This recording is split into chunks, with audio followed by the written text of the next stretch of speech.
The bioring of Kellyan bloom spun gently against the backdrop of an emerald nebula, an artificial Eden floating in the vacuum between star systems.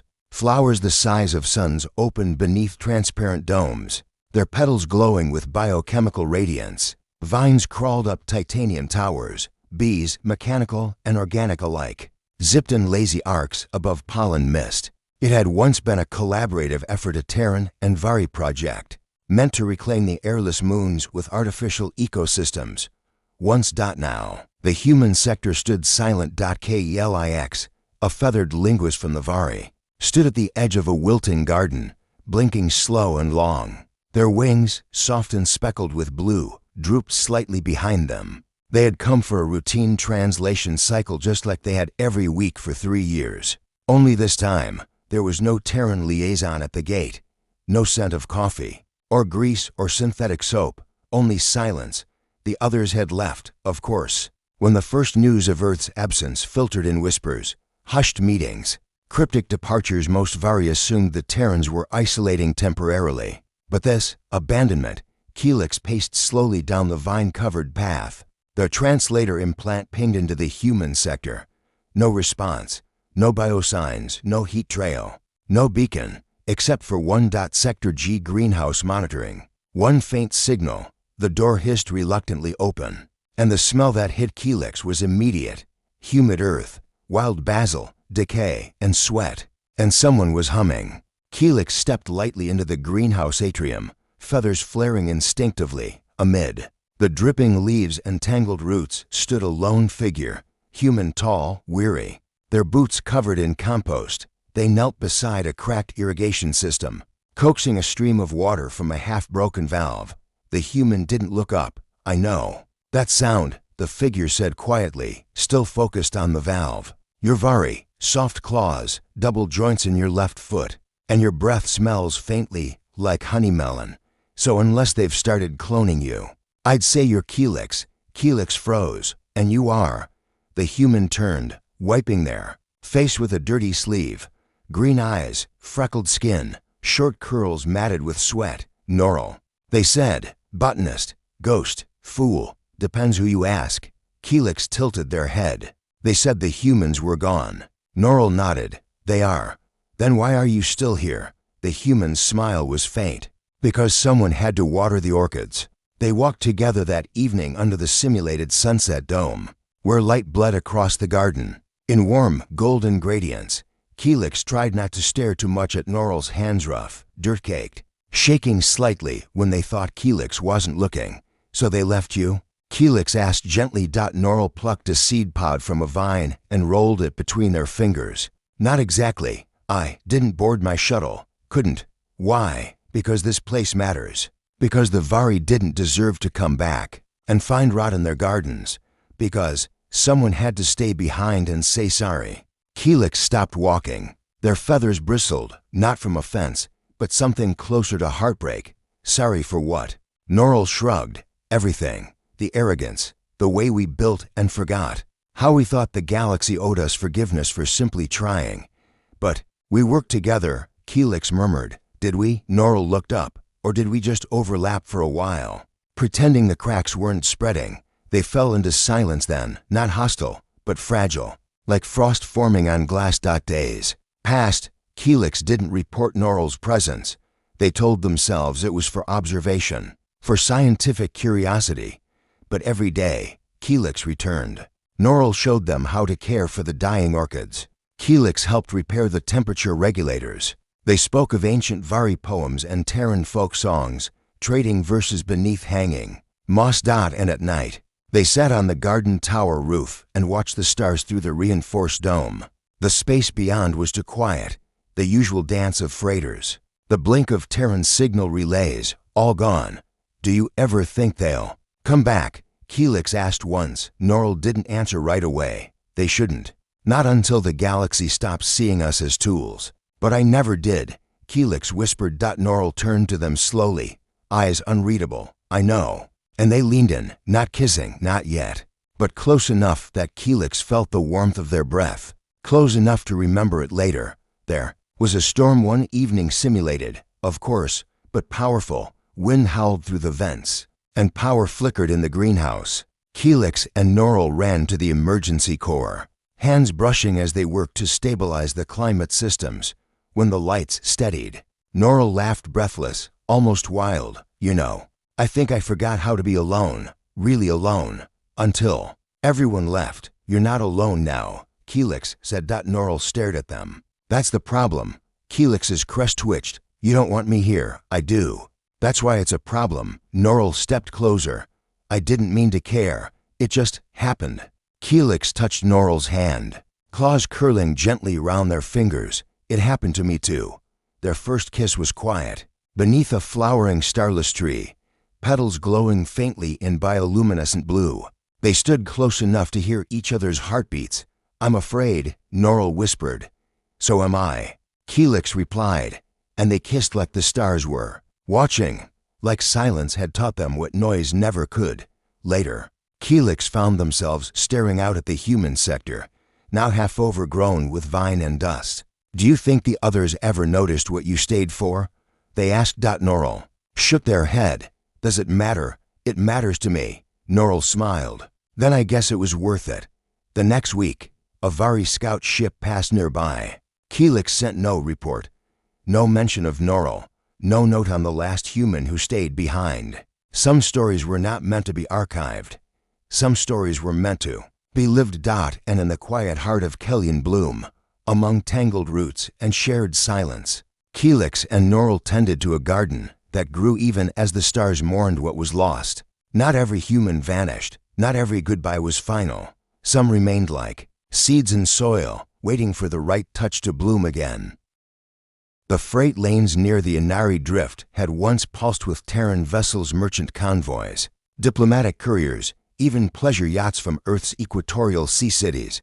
But now, only a few ships limped through the void, and none of them were human. Roseanne, a courier of the Inari Waterburn, stood on the deck of the Riverpulse Dawn, watching the stars drip past the viewport like cold tears on a curved mirror. Their skin shimmered with subtle bioluminescence, and translucent fins rose from their arms when they were nervous. Right now, the fins were glowing. "Still thinking about them?" asked the ship's AI, a gentle voice named Min that sounded like ripples on still water. Roseanne nodded, lips pressed tight. "Your heart carries more messages than your satchel ever did," Min said kindly. Roseanne didn't respond. Instead, they opened the ancient wooden case they kept secured under their sleep pod. Inside were dozens of encrypted message chips, keepsakes. Really, most were unread, outdated. Diplomatic logs, but one glowed faintly blue, marked with a Terran insignia, Tamsin Mira. Personal, priority code violet, not delivered. Roseanne had meant to delete it long ago. They never did. They had met on Kryl Station, a neutral hub orbiting a twin-star system. Roseanne had just finished a cargo drop, exhausted, and dripping seawater from their skin suit. Tamsin was sitting cross-legged outside the station cafe, sipping something that smelled like cinnamon and space diesel. "You're leaking," Tamsin had said. Grinning, "You're burning," Roseanne had replied, glancing at the smoking cup. And that had been it. A strange, quiet spark. A dozen shared layovers turned into something unspoken. Flirting became teasing, teasing became touches, and the touches gods. The touches became everything. They never used the word love. Too fragile, too human. But Roseanne had kept every note, every shared recording, every file. Especially the one chip Tamsin had left before disappearing with the rest of humanity. Roseanne hadn't opened it, because they were afraid it would be a goodbye. Now, months later, Roseanne stood at a forgotten relay point in the Aryan dusk belt, drifting among shattered moons and derelict calm towers. The signal pinged faintly, a Terran echo on an old diplomatic band. Min brought the source into focus. "Relay ID matches Earthside diplomatic terminals," Min reported. "Message integrity 94%. Roseanne's throat tightened. "Tamsin," the signal crackled, then stabilized. But it wasn't Tamsin's voice that came through, it was Ambassador's protocol language. Fragmented and clipped. Terran withdrawal protocol complete. Priority encryption, Violet Heart. Final message chain archived. Delivery status, failed one recipient unreachable. Roseanne stared at the console. "Where?" They whispered. Where was the message meant to go? Min answered softly. To you. Rozan loaded the chip. They sat in the viewing chamber, surrounded by water walls made of see-through gel membranes that shimmered with Inari light. Fish swam lazily through the ship's tanks. The chip blinked once, and then Tamsin's voice, Rozan. Not a greeting, not formal, just a name, whispered like prayer. I'm sorry I left this way. I wanted to see you one more time, but we weren't allowed to say goodbye. They told us silence was the only chance we had, that if we made a sound, the galaxy would never let us go. Rozan closed their eyes, breath trembling. I tried to stay. I asked for a transfer Nari drift. Tef Nexus, anywhere you might pass through. But orders were orders, and I was just a broken messenger in a system that no longer cared who we hurt, as long as we vanished clean. The recording stuttered slightly. I know you hate goodbyes, so I won't say it. But if you ever find this, if the stars ever bring you back to the places we shared, I left you something. Rozan's eyes snapped open. What? They whispered. Track me, Tamsin said, as if hearing them across time. The chip's code will unlock my final route logs. You'll see where we went, where I stayed behind. The message ended. Rozan clutched the chip to their chest, heart pounding. It took 3 weeks, and every credit Rozan had to reroute their flight path. The logs led to a fringe system, Ryotet 7, a failed colony-turned-refueling station. Then, forgotten entirely. Min warned them multiple times. Environmental scans show unregulated atmospheric decay. No life signs, no ships on record. Rozan grinned. Tamsin was never on record. The River Pulse Dawn dropped into orbit above the cratered moon. Below, twisted forests sprawled across crumbling terrain. A signal beacon blinked dimly from beneath the canopy. I'm going, Rozan said, slipping into their pressure suit. Min didn't argue. Be careful. There may be nothing left. I'm not looking for something, Rozan said, stepping into the pod. I'm looking for someone. The surface was chaos, abandoned scaffolds, half-finished biodomes, shattered solar panels. But deeper in the forest, nestled between flowering bone trees and glowing mushrooms, Rozan found it. A pod, half-buried, still warm. They approached, scanning carefully. The hatch hissed, and there she was. Tamsen. Sleeping, preserved in cryo. Hair, longer, scars on her hands. But it was her, beautiful and exhausted, like the stars had tried to erase her and failed. A whisper left Rozan's throat. I found you. The console flared to life. Tamsin stirred and opened her eyes. The first thing she said was, you opened the message, Rozan. Couldn't stop laughing or crying. I should be angry, they said, kneeling beside her. You should. But I'm not. I know. They stared at each other, the years melting into the dirt. Tamsin's hand reached for Rozan's. Fingers touched damp skin. I waited, she said. I searched. And then, finally, the word they never used, spoken like it had always been waiting. I love you.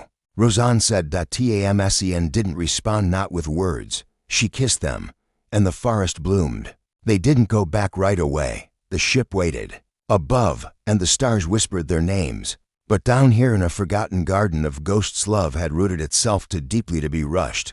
Rozan set up camp. Tamsin Ray learned how to move. They rebuilt the dome together, replanted food cells, laughed in the rain.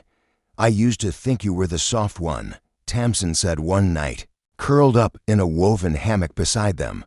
I am soft, Rozan replied. No. She touched their face. You're strong in ways I couldn't be. Rozan pressed their forehead to hers. We're both strong, but only together. Min's voice came through the calms after 2 months. Are you ever coming back? Rozan answered with a soft smile. We already came home. Out in the galaxy, systems collapsed. Pirate fleets swarmed. Empires faltered. But here, on Ryotet 7, to hearts beat in rhythm again. Not because the stars screamed their names, but because they whispered them to each other, softly, every night.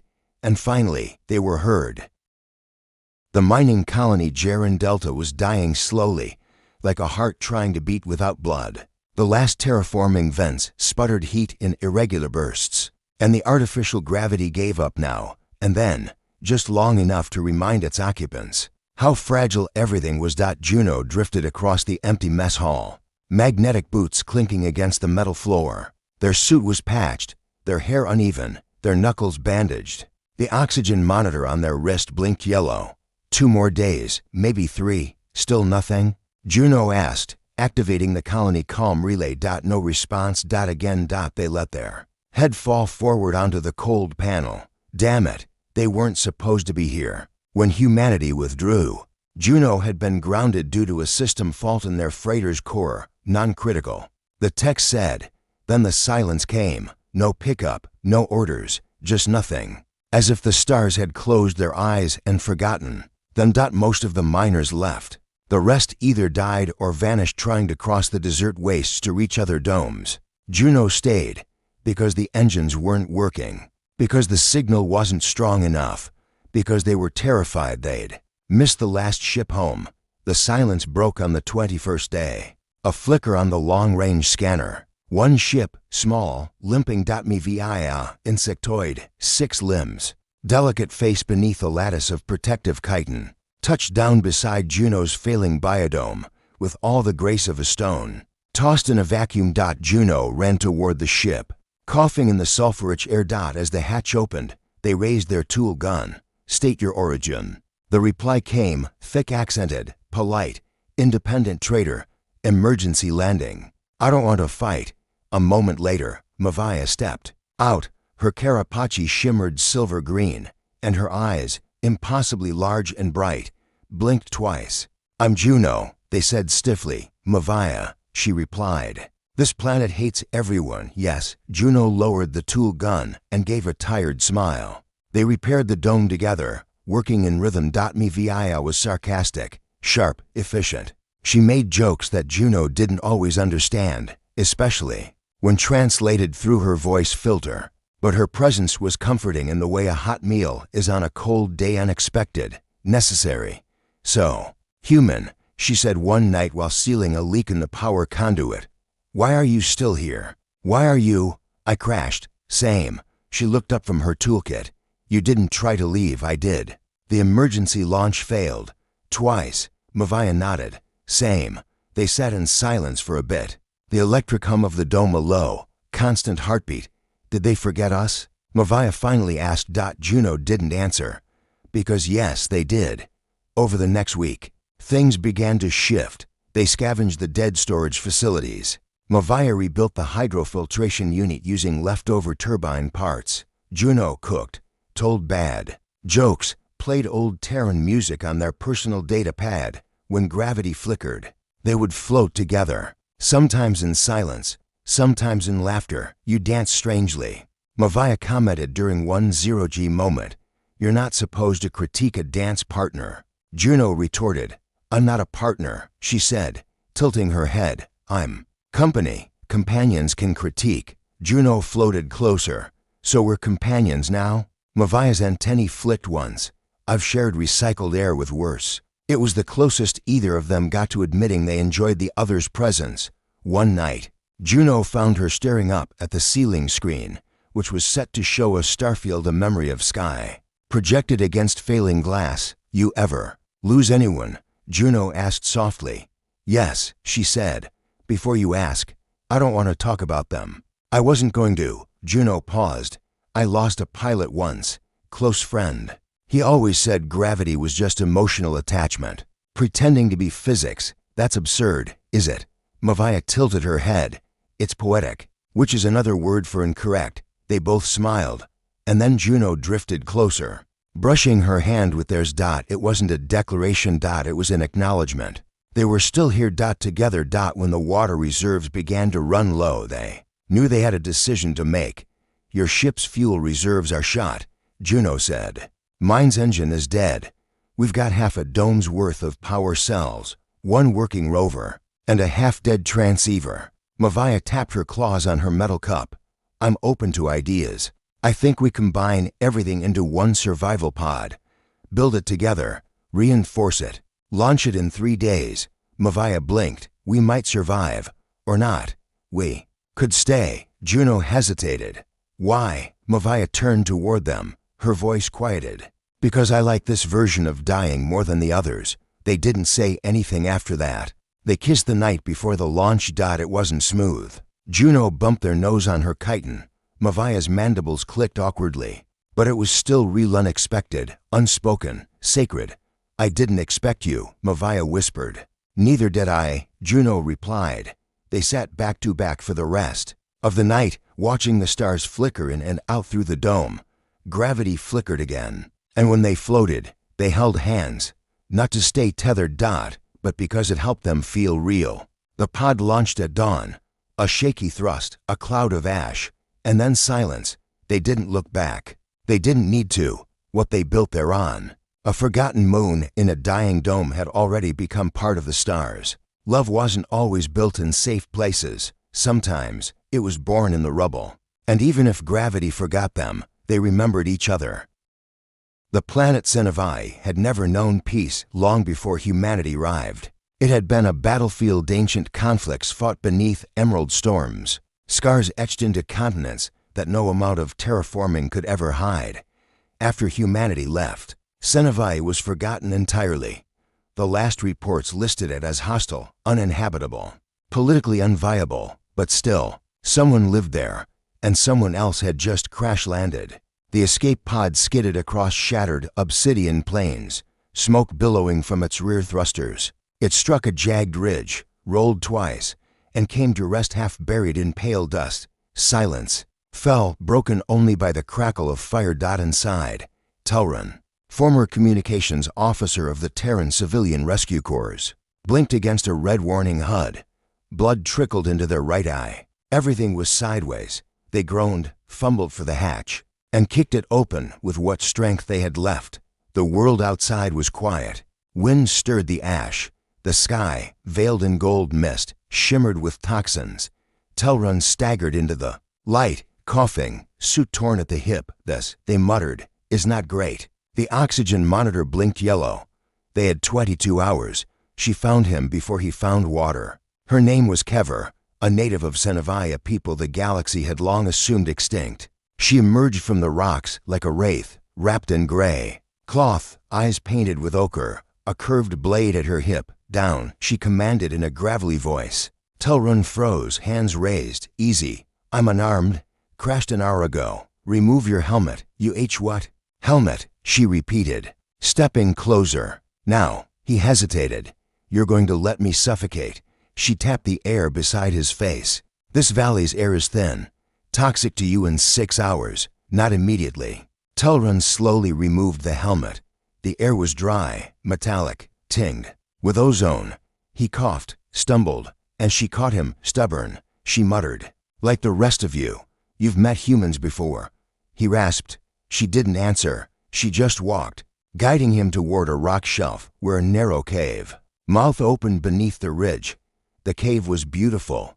Twisting crystals pulsed with soft blue light. Vines glowed gently across the ceiling. At the center, a pool of water steamed gently from geothermal vents. Sit, Kever said. Clean your wound. Telrun obeyed. She handed him a woven cloth. You live here. I endure here. I thought this planet was dead. So did you humans. That never stopped you from interfering. Telrun didn't reply. He studied her in silence, all scarred, eyes filled with quiet fire. You hate us, he said. I lost everything too. Your peace missions. And still, you saved me. Kever didn't look at him. I've lost enough life to war. I won't lose it again to pride. That night, they shared silence. She tended to his wounds with a salve that smelled of moss and heat. He explained how his ship had been searching for survivors of the galactic collapses, non-human mostly. The Terran Rescue Corps had fragmented, but some like him still tried to help. Even if the galaxy didn't ask them to, no one asks for saviors. She said flatly. They asked to be seen. I wasn't saving anyone, he said quietly. I was hoping someone might save me back. She didn't respond, but her hand lingered a little longer against his jaw over the next few days. Telrun helped repair her wind turbines, cleaned the cave, and cooked with whatever dried fungi or seed paste she offered. They didn't speak much, but when they did, it was with honesty. You stayed here, he said once. Watching her plant something in the ash when your people left, they didn't all leave. Some died. Some fled. I hid. Long enough to see the stars grow quiet. Do you miss them? No. A pause. I miss who I was when they were alive. One morning, Telrun awoke to find the cave glowing more brightly than usual. He stepped outside and froze. Kever stood barefoot in the ash, arms outstretched. All around her, strange golden flowers had bloomed overnight bright against the black stone, like sunbursts refusing to fade. He stepped closer. What is this? Something I didn't think could happen again. She looked at him. I planted them 3 cycles ago. They never took. Not until now. He reached out, touched a petal. Warm, real, alive. I don't know what changed, she said softly. I do, he whispered. You stopped being alone. That night, he kissed her. It wasn't planned. She was showing him how to weave water from cave vines, and he leaned forward, laughing at her frustrated scowl. Her hair fell into her eyes, and he brushed it aside. Their lips touched awkwardly at first, then again, softer. Kever didn't pull away. She didn't smile either. She just looked at him like the galaxy had changed and hadn't told her why. The flowers kept blooming. So did they. Weeks passed. Telrun's pod was beyond repair. They tried to build a signal booster, but nothing worked. Still, neither of them panicked. Survival had become secondary to something else. Connection. I thought I knew what loneliness was, Telrun said once. But you taught me what silence meant. Silence isn't absence, she said. It's listening.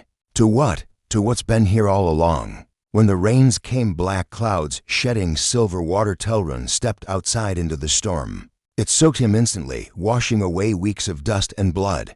Kever watched from the cave mouth. Come dance, he called. She hesitated. Then stepped forward.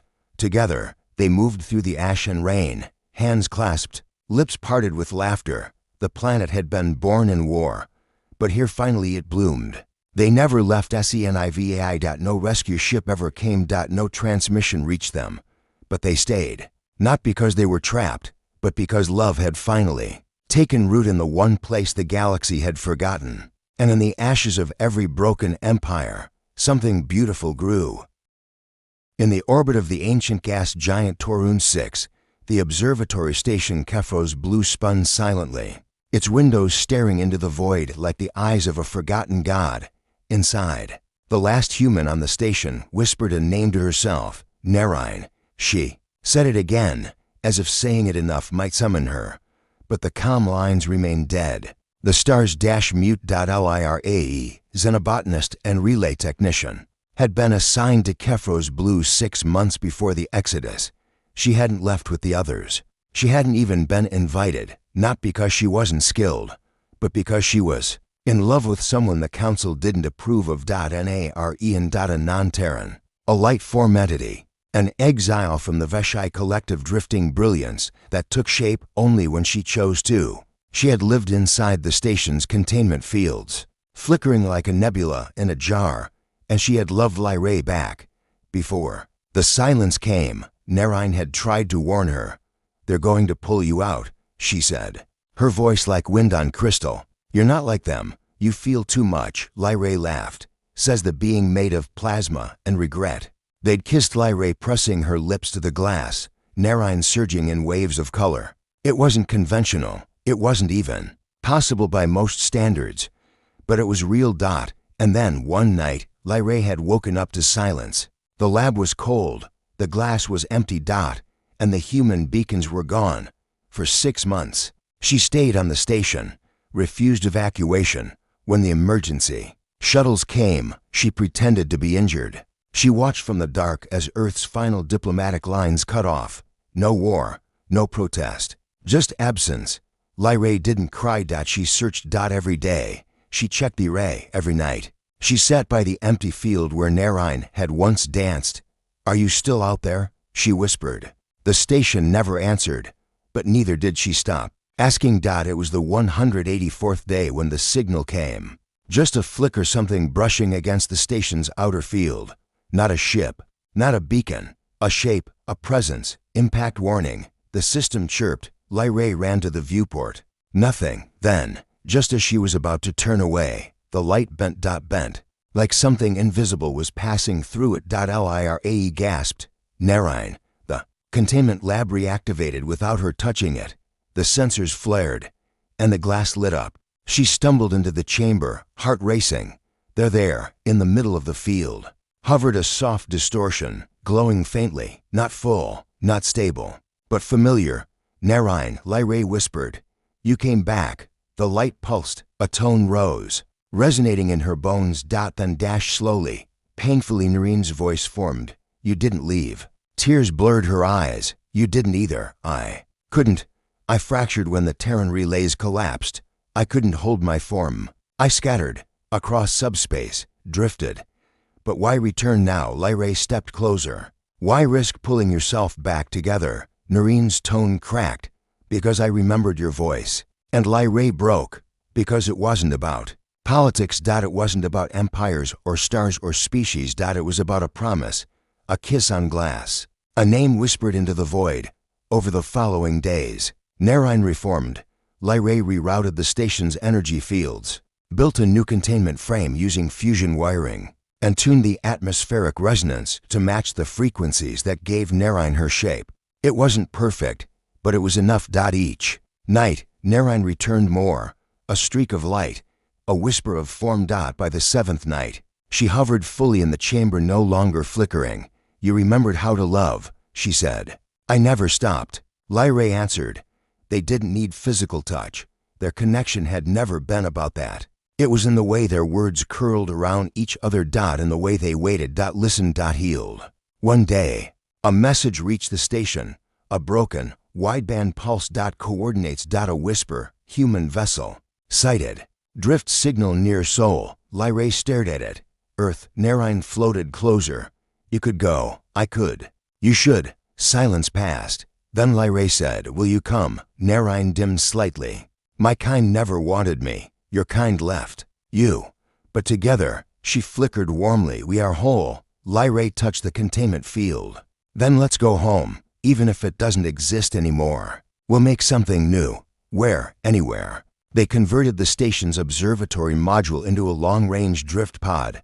Small, crude, but powered by the same fields that kept Narine whole. They left the station orbit on the 200th day. Two lights, entwined. One human, one shimmer, not because the stars demanded it, not because anyone was watching, but because even in the silence, love finds a way to shine, even when forgotten, even when broken, even when the galaxy turns its back. Years later, in a garden carved into the hull of a new spacefaring vessel, the quiet anthem children would ask, is it true humanity left because they were angry? And the storekeepers would smile and say, no, they left because they were tired. But they found something better. What did they find? Each other. And in the middle of that garden, Lyra and Narine would stand, hands hovering near, light, their hearts beating with the same old rhythm. A story not of triumph, but of tenderness. Not of conquest, but of connection. Because even if humanity had walked away, love never did.